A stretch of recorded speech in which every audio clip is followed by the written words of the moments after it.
Salut à tous. Je sais que je ne sais rien. Encore cette phrase, hein. Je sais que je ne sais rien. Bon, mais je l'ai souvent dit. Je la connais depuis longtemps, cette phrase. Et je la médite depuis très longtemps. Depuis plus d'une dizaine d'années, hein. Je l'ai appris assez tôt. Et j'ai cru que je la comprenais, en fait, cette phrase. Une phrase toute simple, hein, finalement. Qui entraîne sur une réflexion philosophique des plus sympathiques. Qui est une étape cruciale à comprendre dans l'élévation de l'esprit, en fait. De se pencher un peu sur le côté philosophique de la seule chose que je sais, c'est que je ne sais rien. Que tout est à apprendre, que tout est à comprendre. Et pourtant, j'avais beau la savoir, et j'ai beau me considérer comme intelligent depuis très longtemps, en fait. À 10 ans, à 10 ans, je pensais que j'avais compris le monde. J'avais compris à quoi il ressemblait. On faisait des enfants, on habitait en famille.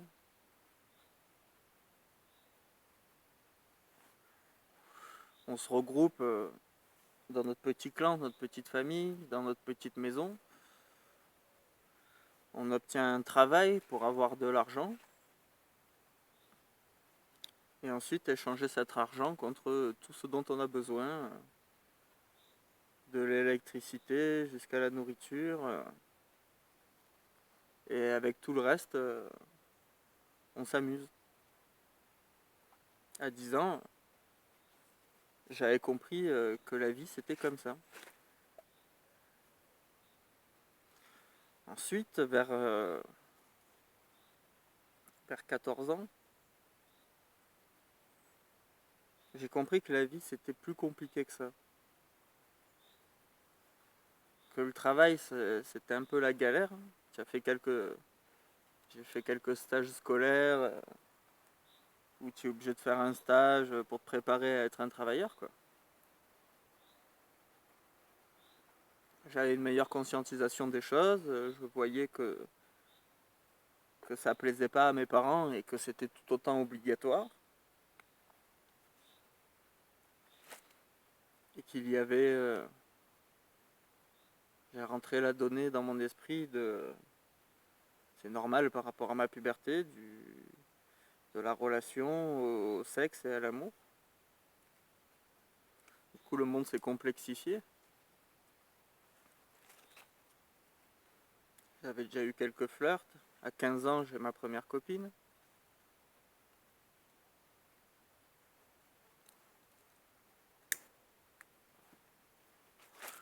On rentre dans les choses sérieuses. J'apprends ce que c'est une fille. J'apprends à vivre avec. Ma première relation, elle a duré genre 2 ans et demi, un truc comme ça.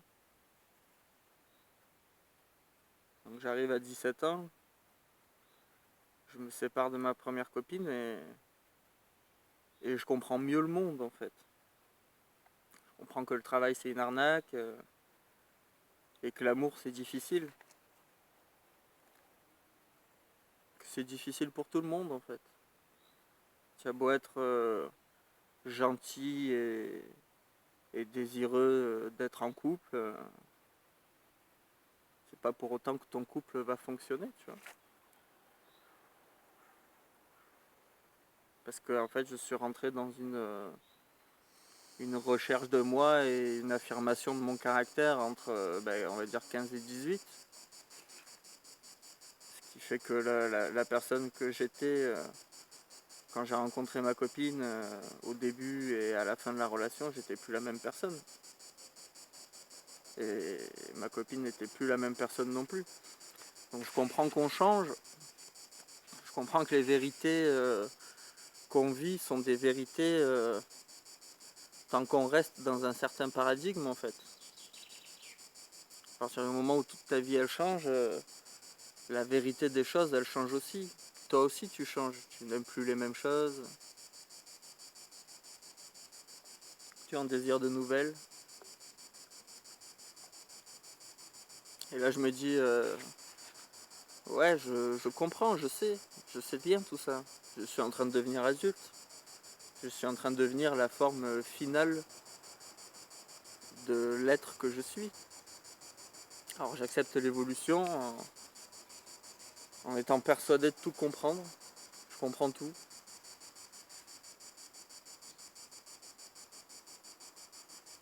Le piège, c'est que surtout je comprenais la vie des autres.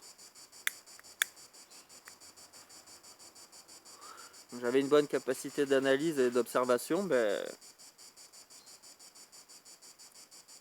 les obstacles et les problèmes des autres me semblaient ridicules en fait. Mes obstacles à moi étaient concrets alors qu'il était si facile de trouver des solutions et des choses à faire pour les autres. Alors tu commences à les mépriser parce qu'ils sont cons. Vu que c'est tellement évident pour toi de trouver des solutions pour eux en une fraction de seconde, tu te dis si eux ils la trouvent pas, c'est qu'ils peuvent pas la trouver. Alors je vis en étant persuadé de comprendre mon environnement, de comprendre les autres, en me sentant supérieur.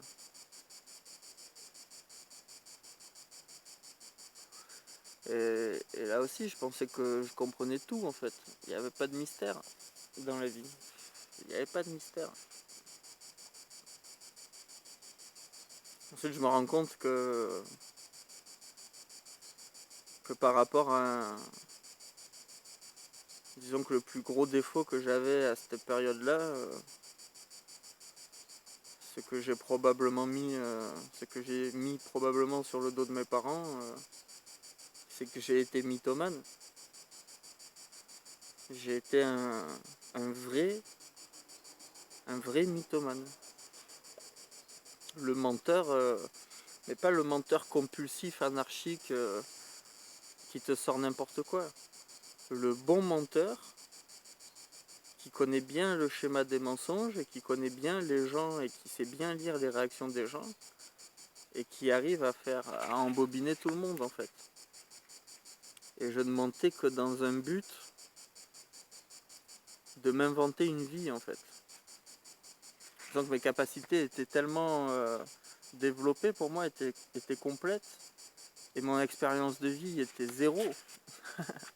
Mon expérience de vie était tellement zéro que je m'inventais une vie au travers d'histoires. Par exemple, quand quelqu'un me racontait une bonne histoire, il m'arrivait de me l'approprier, de re-raconter cette histoire, mais en expliquant qu'elle m'arrivait à moi, ou en expliquant que j'étais le protagoniste. Quand je savais ce qui faisait rêver une femme, je lui racontais les histoires qui la faisaient rêver, qu'elles me soient arrivées ou pas. Quand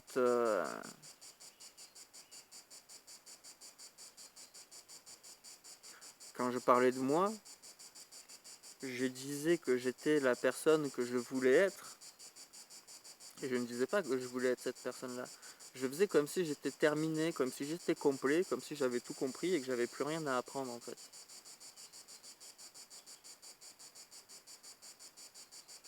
J'ai toujours fait ça.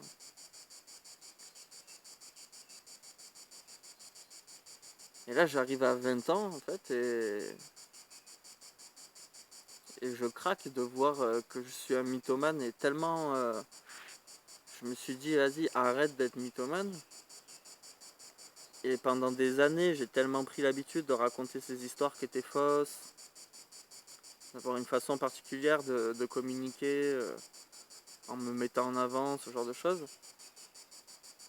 que que j'étais cette personne-là, et même en ne voulant plus être cette personne-là, et en me disant bah, tu vas arrêter progressivement et faire disparaître de ça, t'es même pas obligé de te confronter aux gens, enfin bref.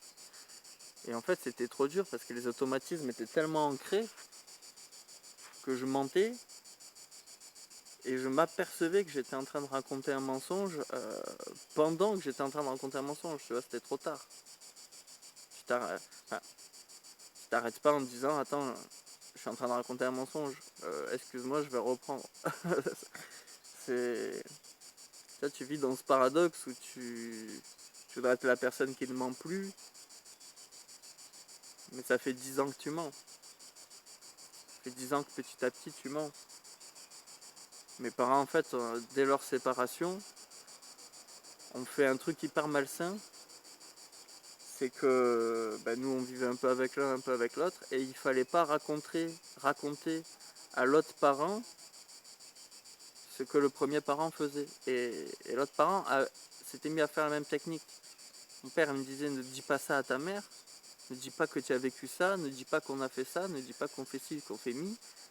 Et ma mère, exactement la même chose. Et ne dis pas que machin il est passé à la maison, et ne dis pas ci, et ne dis pas mi. Et en fait, comme ils avaient quasiment aucun contact entre eux, ils se sont mis à faire une espèce de guerre comme ça, de désinformation à travers nous. Sachant que moi j'étais le plus grand et j'avais 10 ans. Donc ils ont fait la même chose à ma soeur qui avait 8 ans et demi. Et à mon autre soeur, là, elle avait 1 an, mais du coup, tu peux dire que dès son plus jeune âge, il fallait pas qu'elle dise les choses, tu vois. Et des trucs débiles, tu vois, dans ma famille, ils étaient toujours sur l'apparence, les trucs comme ça. Enfin, c'était traumatisé. Hein. Si t'as déjà vu mes vidéos, j'ai dû déjà faire allusion à ça. Ils sont tellement sur les apparences qu'ils ne communiquent pas la réalité par méfiance des qu'en dira-t-on. Tu vois, la simple réalité. En mode, ma grand-mère, elle se chope tu vois, syndrome du canal carpien à la main, enfin les tendons de la main qui partent en cacahuète et qu'il faut une petite opération où je sais pas s'ils grattent, s'ils étirent, enfin bref, t'as les tendons qui commencent à foirer, ça commence à t'handicaper la main, on te fait une petite opération. Je sais pas vraiment à quoi elle consiste, mais voilà, après ça va mieux, tu vois, c'est assez courant. Bah, quand ma grand-mère a le syndrome du canal carpien, elle va partir à l'hôpital, elle est vieille, elle a plus de 60 ans, donc tu as le stress de l'hôpital, et c'est quelqu'un qui a vécu 2 guerres, tu vois, qui a vu des morts, enfin bref, c'est compliqué. Hein. Et donc l'hôpital, pour elle, c'est une épreuve. En plus, voilà, il faut qu'elle sorte de sa maison où tout est bien propre, il faut qu'elle se barre à Montpellier ou à Marseille, qu'elle se fasse opérer, qu'elle reste. Avec mon grand-père, que genre, c'était pas un couple de fous, hein, on va dire que c'était un couple à l'ancienne, hein, mon grand-père qui va pas être patient, qui va pas être ci, qui va pas être mi. Et en vrai, ma grand-mère, elle a pas envie, elle veut pas qu'il y ait 50 000 personnes de la famille qui viennent la voir, ça, elle veut être tranquille, tu vois, quand ça y arrive, tu vois, c'est pour opérer de la main, après elle va en parler, tu vois, y a pas de problème. Mais d'abord, tu vois, elle veut vivre le truc en solo. Ça, c'est vraiment ce qu'il y a au fond de ma grand-mère, c'est que par exemple, sur cet exemple-là, elle voulait vivre le truc en solo. Alors, ce qu'elle va faire, c'est qu'en fait, elle va dire à personne qu'elle se fait opérer. Et une fois qu'elle s'est fait opérer, ils se font une psychose, parce qu'ils peuvent pas simplement dire qu'ils voulaient être tranquilles. Ils se font une psychose, genre, il faut pas qu'ils l'apprennent, parce que s'ils l'apprennent, ils vont être vexés que je les ai pas prévenus, parce que je suis simplement pas capable de m'affirmer en disant non mais je vais être tranquille, tu vois, tu peux les prévenir et leur dire venez pas, tu vois. Voilà. Et ils vont choisir toujours la solution où ça les expose le moins, parce qu'ils doivent avoir un repoussement à être exposés d'une certaine manière, et derrière, ils vont camoufler ça avec de la fuite et de l'esquive autant que possible. Et de temps en temps, genre, comme au final, tout le monde finit par savoir ce genre de conneries, il suffit qu'il y en ait un seul qui le sache, et tu sais que tôt ou tard, tout le monde le saura, par la famille, hein, je parle. Et bien, tous les gens sont là à pas se dire les trucs, l'autre, elle se dit qu'elle fait une psychose de l'hôpital, l'autre, elle veut juste être tranquille, Enfin bref, tu vois, et puis personne se connaît, tout le monde est dans les faux semblants. Alors voilà les repas de famille où chacun a sa petite truc qu'il doit pas dire à l'autre. Enfin bref, c'est un truc de fou, tu vois. Et même mes parents, ils ont été traumatisés de conneries comme ça, surtout ma mère. Ils se sont mis à pas vouloir qu'on dise les trucs, et c'était nos parents, tu vois. Donc nous, on nous a appris que la normalité, ce qui était normal, c'était de faire ce que tes parents te disent, parce que les adultes sont censés être dans le vrai, tu vois, c'est ton repère de moralité de la réalité. Et donc il fallait mentir. Alors il va dire, au début, il va te dire, eh ben, écoute, tu lui dis pas ça parce que ça va le faire souffrir. Si ça le fait souffrir, c'est pas bien. En plus, il pourrait répondre, ça sert à rien. Donc on va quand même t'attraper avec une forme de moralité. Genre, il faut pas qu'il sache que maman, elle a un nouveau mec, tu vois, ils sont séparés, tu vois. Enfin, et puis, genre, 10 ans après, il faut pas qu'il le sache quand même, tu vois. Enfin, ça reste une psychopathe, alors que mon père, au pire, il va lui envoyer une vanne cinglante, voire la traiter de salope, et puis basta. Je veux dire, il va pas non plus être violent, il va pas être ci, il va pas être ni, mais ils sont dans un délire où à la fin, ils vont se reprocher de s'être épargné les trucs mutuellement. Donc ils vont se dire en fait ouais mais tu vis dans le mensonge, tu me mens tout le temps. Alors que l'autre elle dit ouais mais non mais je te protège. Mais en fait de base elle a le réflexe induit par ses parents de cacher les trucs de base. Pour elle c'est la grande normalité. Donc elle va pas voir le mal que l'autre y voit et aussi. Enfin bref ils se pourrissent la vie juste parce qu'ils se disent pas les choses. Et ils m'ont pourri la vie en me rendant mythomane, en m'expliquant que pas dire les choses et dire un truc qui passe mieux, c'était une bonne chose. C'est comme ça que le monde marche. Jusqu'au moment où je me suis rendu compte que bah, déjà, les gens ne me connaissaient pas. Les gens connaissaient ce que quelqu'un qui aurait vécu réellement tous mes mensonges, enfin en tout cas ils en avaient l'image de une image en décalé. Tu vois, si je raconte pas qui je suis, les gens ils pensent que je suis quelqu'un d'autre. Et donc toutes mes relations sociales étaient foireuses à partir de ça. C'était pas foireuse dans le sens où ça partait en cacahuète. C'était foireuse dans le sens où c'était impossible que je sois satisfait de relations sociales. Parce que toutes mes relations sociales est une forme d'histoire.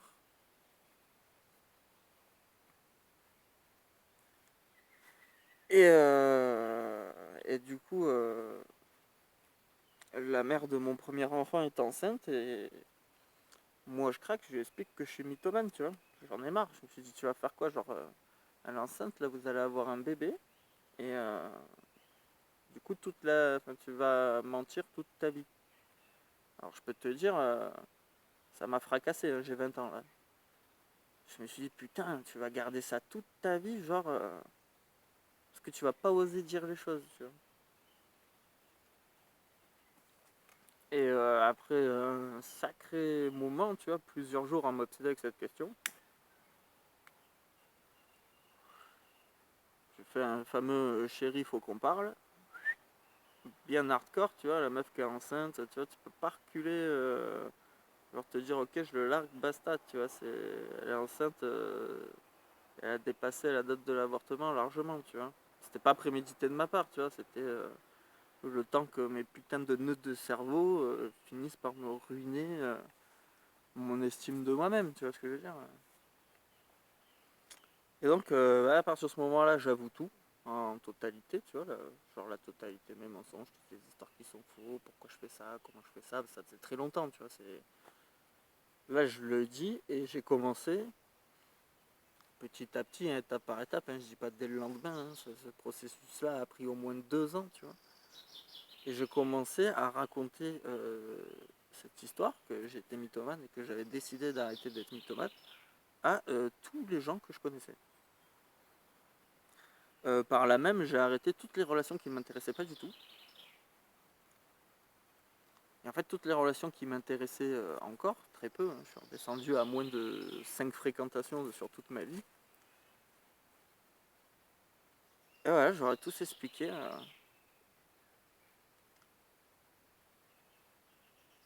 que j'ai été mythomane, tu vois. Alors après, j'avais tourné un peu ça différent parce que tu vois, il faut quand même amener ça et garder un espoir de confiance. J'ai dit, écoute, à une époque où tu m'as connu, j'étais mythomane. J'ai beaucoup travaillé pour arrêter d'être mythomane. Maintenant, j'ai arrêté d'être mythomane. Maintenant que je me sens honnête, j'avoue à tout le monde que j'étais mythomane. Dans un sens, comme ça, je sais qu'ils savent et je sais que potentiellement je suis surveillé. Et là, j'arrive pas à parler plus vite que ce que je pense parce que j'aurais parlé que mentir c'était tellement une habitude que quand j'ai voulu arrêter, je mentais et je me rendais qu'au milieu du mensonge que c'était un mensonge parce que j'avais arrêté euh, de détecter ce que je disais, de savoir quelle était la véracité de ce que j'étais en train de dire. Et, et dans une série, alors je me rappelle pas ce que c'est parce que c'est pas une série que j'ai regardée longtemps, c'est une série j'ai déjà regardé les quelques premiers épisodes. Si c'est Lie to Me je crois. Le mec qui détecte les mensonges en regardant les micro-expressions du visage et tout. Et dedans il y a un personnage, bon il est caricatural, tu vois ce que je veux dire, mais il y a un personnage qui comment ça s'appelle, qui pratique ce qu'il appelle la vérité radicale. Bon, c'est une fiction hein, le truc, hein, tu vois.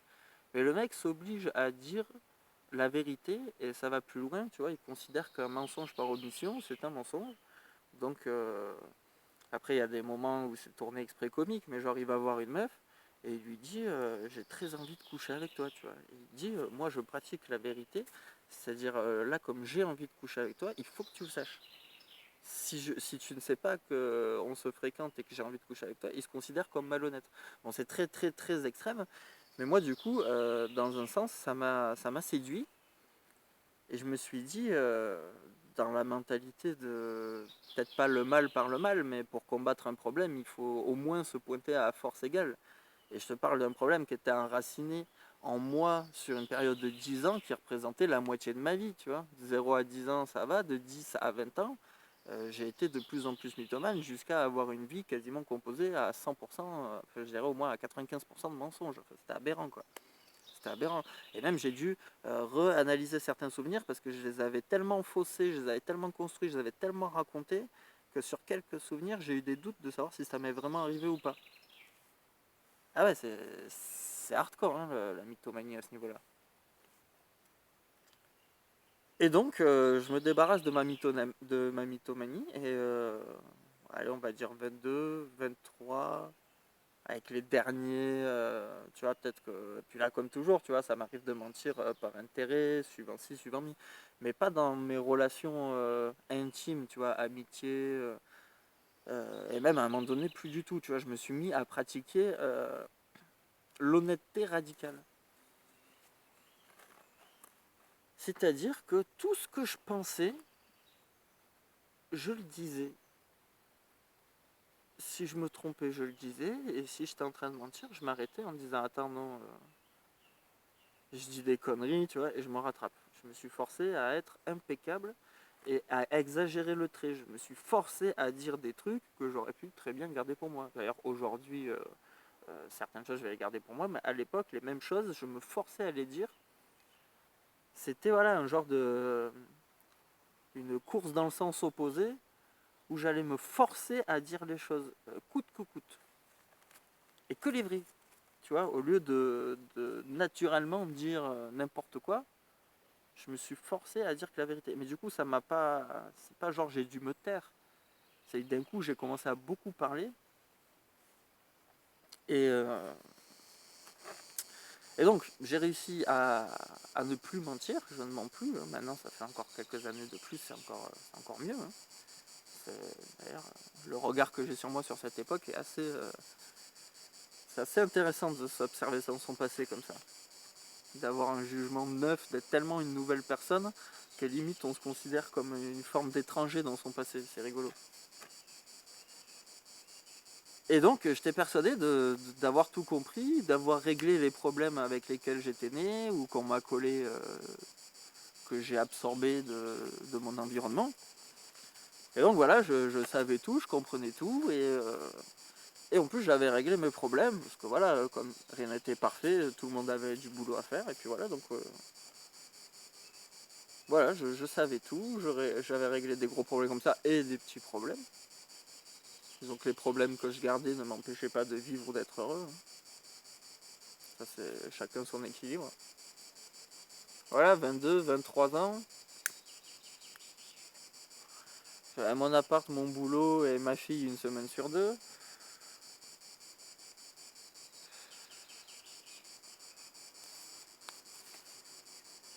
Et il s'est installé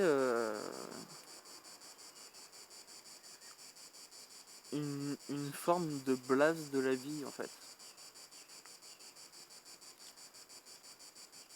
Parce que j'avais tout compris, j'avais rien à apprendre.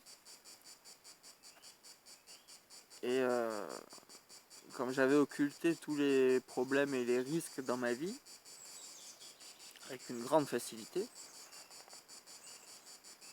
j'avais lissé ma vie dans un sens. En composant avec les responsabilités que j'avais, quoi.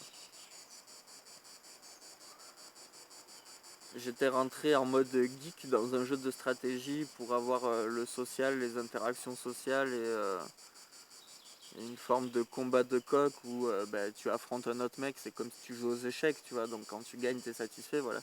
J'avais un jeu de stratégie où j'usais beaucoup de temps et d'argent, un jeu de cartes, Magic the Gathering, où j'usais beaucoup de temps, d'argent et qui me passait toutes mes frustrations et qui était quasiment ma seule envie et passion.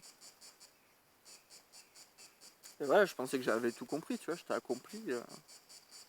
J'avais le boulot, la maison, l'enfant, il m'arrivait de fréquenter des femmes, j'avais un cercle d'amis et une passion. Tout se passait bien, tu vois. En tout cas, j'étais incapable de détecter ce qui allait pas là-dedans. Et en fait, je suis devenu petit à petit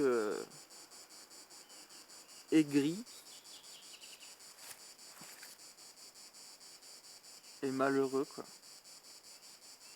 J'avais abandonné l'idée de l'amour.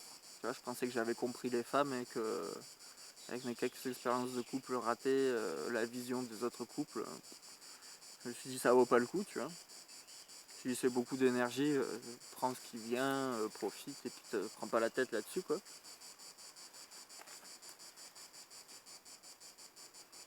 Et je vivais tranquillement, en m'anesthésiant tranquillou. Je portais mon boulot, je faisais mon boulot. Et puis je suis devenu malheureux, tu vois. Petit à petit, tu vois, jour après jour, à force de... Tu vois, maintenant je considère que la vie, tu vois, c'est des hauts quand tu es joyeux, et c'est des bas, tu vois, quand tu es en récupération, en down, ou qu'il y a un problème qui t'arrive, et puis après tu vas remonter, tu vas faire une grande montée, où tu vas être bien longtemps. Enfin bref, il y a des cycles dans la vie.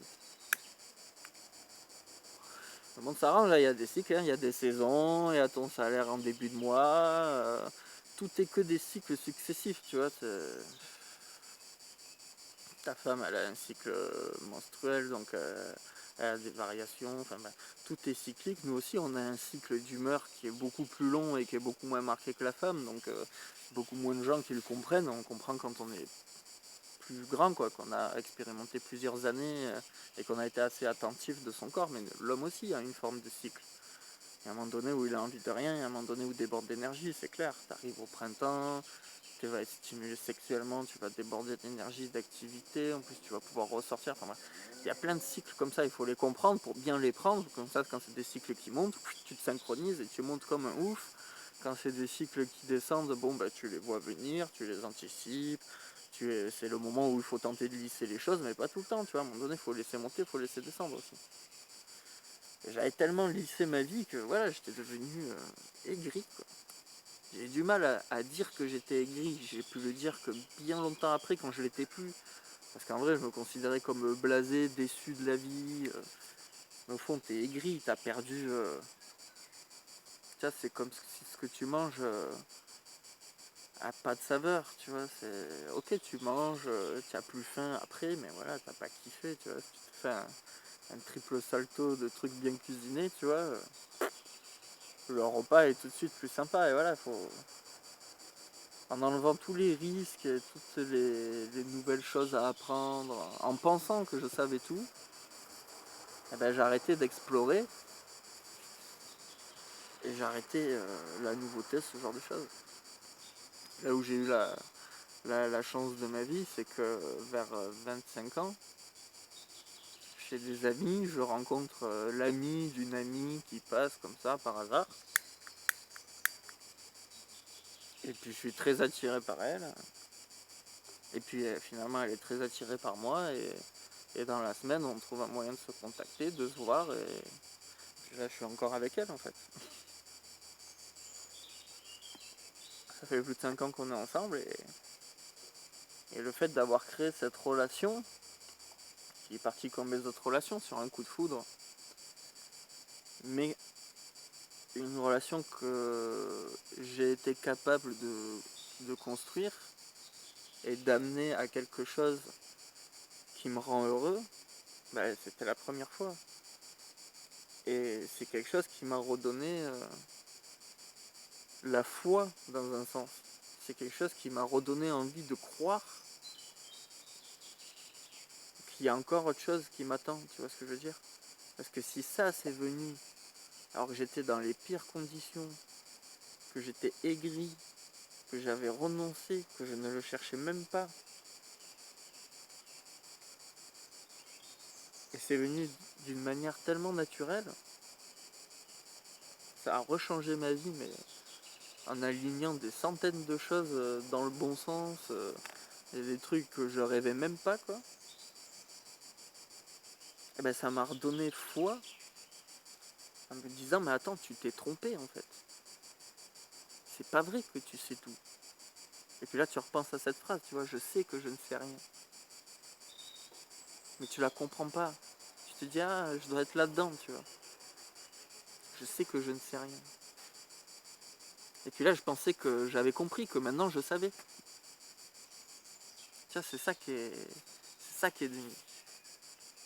C'est que tu la comprends pas cette phrase, tu la comprends, tu dis à cette période-là, je sais que je ne sais rien. Mais en vrai, c'est pas une phrase qui s'inscrit dans la durée ou sur une période. C'est juste un concept au-delà d'une période de temps, quoi. C'est une façon d'être. C'est même pas une façon d'être parce qu'on choisit pas, c'est notre essence de ne pas savoir. Et là, bah, du coup, je commence à être heureux, tout s'aligne, je quitte la ville pour aller à la campagne, ma gosse va dans une meilleure école, j'ai un autre enfant qui arrive, tout se passe bien, c'est un truc de dingue, tout se passe tellement bien. On m'apporte tellement de choses, je me rends compte que j'apporte des choses aux autres, c'est merveilleux.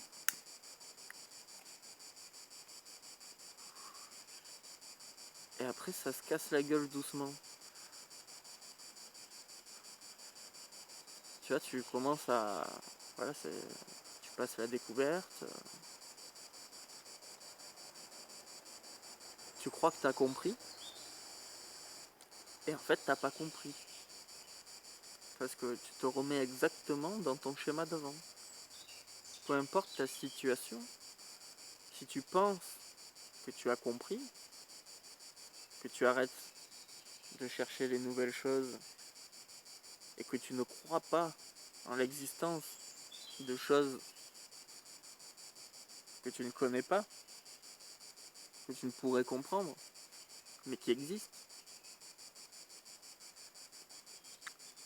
ben la vie redevient terne.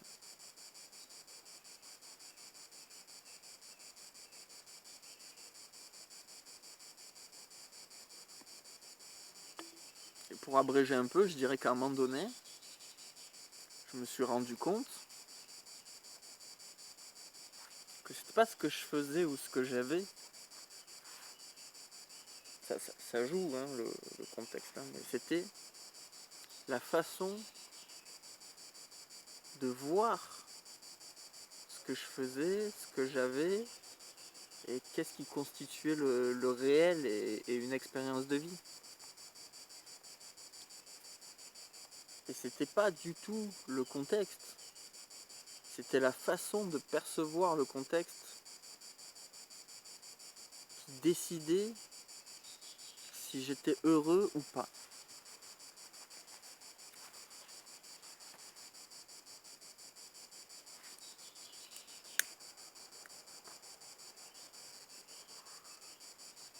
J'ai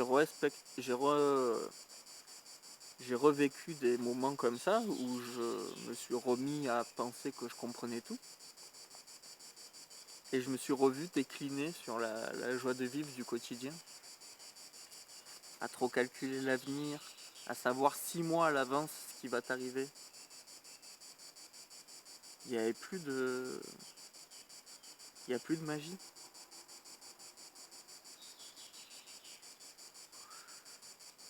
Et à force de tout apprendre, j'ai compris qu'il était bien mieux pour ta qualité de vie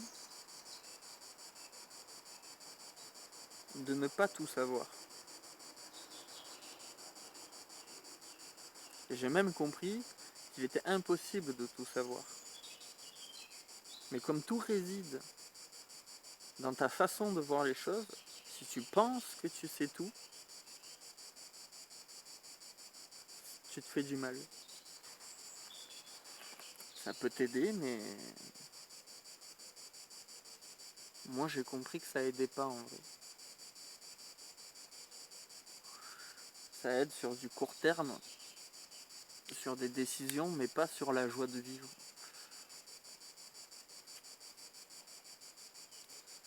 Et bien sûr, c'est pas pour dire qu'il faut abandonner toute forme de savoir, de réflexion et de l'estime de la somme de ses connaissances, mais il faut être dans le juste milieu.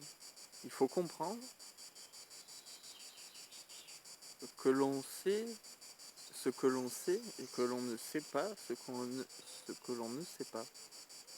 Et pas que l'on ne sait rien, c'est faux. Mais ce qu'on sait est simplement ce que l'on sait. Et que la perfection de tout savoir n'arrivera jamais. Donc le savoir en lui-même est forcément incomplet. Et c'est ça le concept, c'est que c'est incomplet. Donc ça peut t'aider, tu peux comprendre des trucs, tu peux deviner des trucs, mais tu peux pas tout deviner, tu sais pas ce qui t'arrive, tu sais pas ce qui va t'arriver. Et plus je m'applique à me dire que je ne sais pas, et bien mieux je vis. Mieux ça booste tout en fait. Ça booste ton rapport à l'autre. Parce que si toi tu sais pas, lui il sait pas. Et s'il sait pas, comment tu peux lui en vouloir de quoi que ce soit? Il sait pas. Comment tu pourrais lui reprocher de pas savoir alors que toi-même tu sais que tu ne sais pas les choses? Et là d'un coup tout devient plus facile.